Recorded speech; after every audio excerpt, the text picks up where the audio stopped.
Welcome to Technology in Volleyball. I'm the volleyball coach here at the college, and we use tons of technology in order to run our program.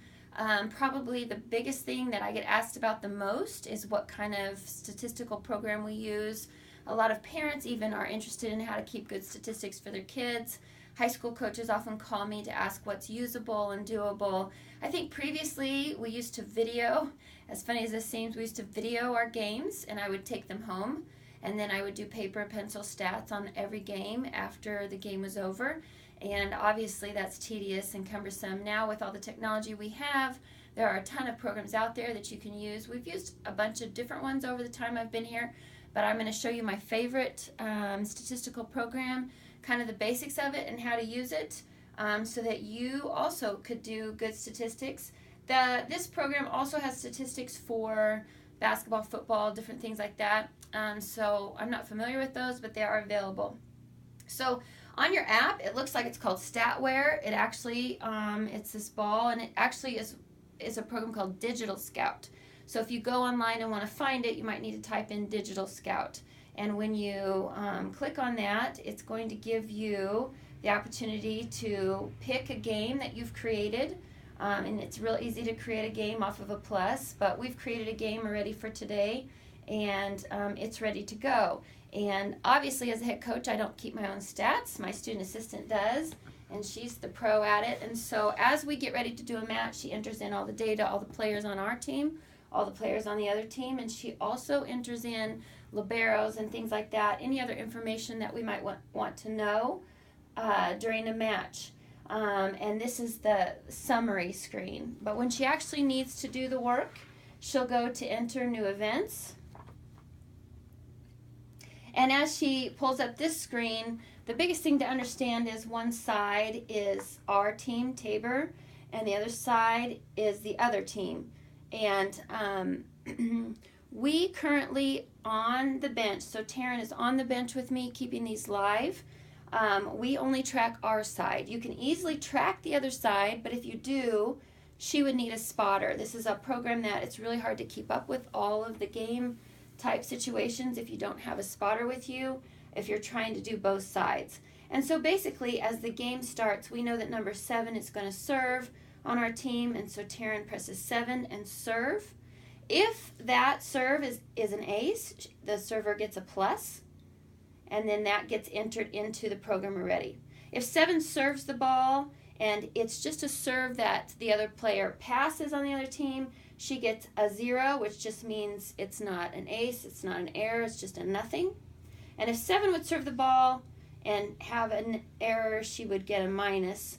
And all of those then go back into our main screen. So after we are done and we exit back to our summary screen, all of those statistics will be on the summary area. Now as the game starts, so 7 just missed her serve, the other team is serving, and they got a point, so Taryn pressed point so we can keep a running score. After that happens, we know things are going to be happening on our side, and this is where sometimes, 10 things can be happening and Taryn's putting them all in. We're just going to show you the very basic part of it. If you know volleyball statistics, obviously you're going to be able to figure the program out.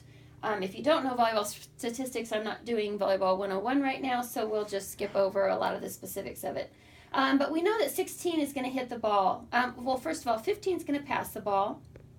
And as she passes the ball, we rate it. It was a perfect pass, so she gets a P3. And we know she passed the ball, so something else is going to happen.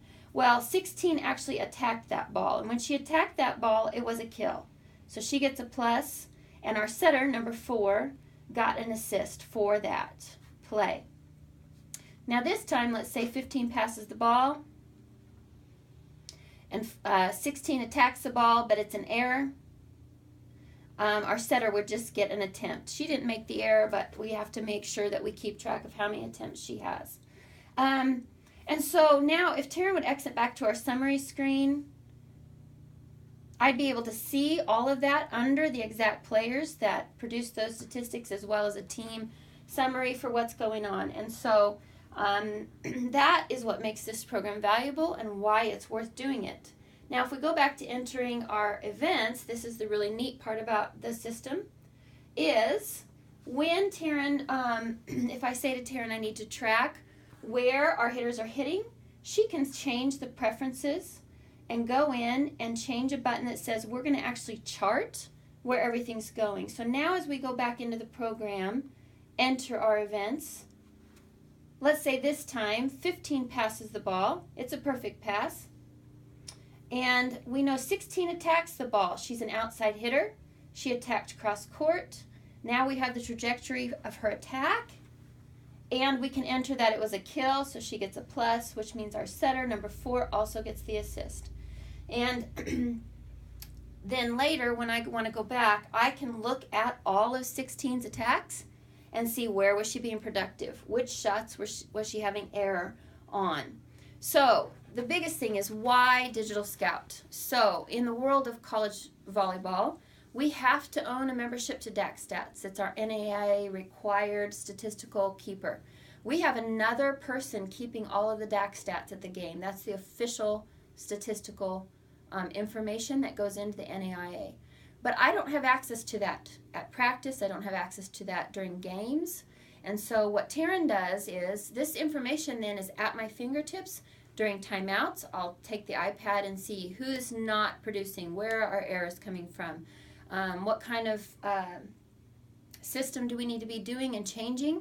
And then the best thing is I can make those decisions immediately without having to wait to see the statistics from the computer on top.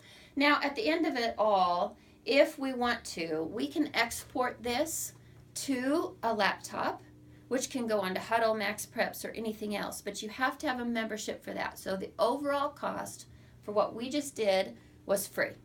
But if you need to have it exported, you're going to need to buy a Digital Scout membership. We don't do that because we have a DaxStats that does that for us. And so the biggest pros are it gives me game time stats, it gives me live stats at my fingertips, it allows us to stat at practice, it gives us lots of good information.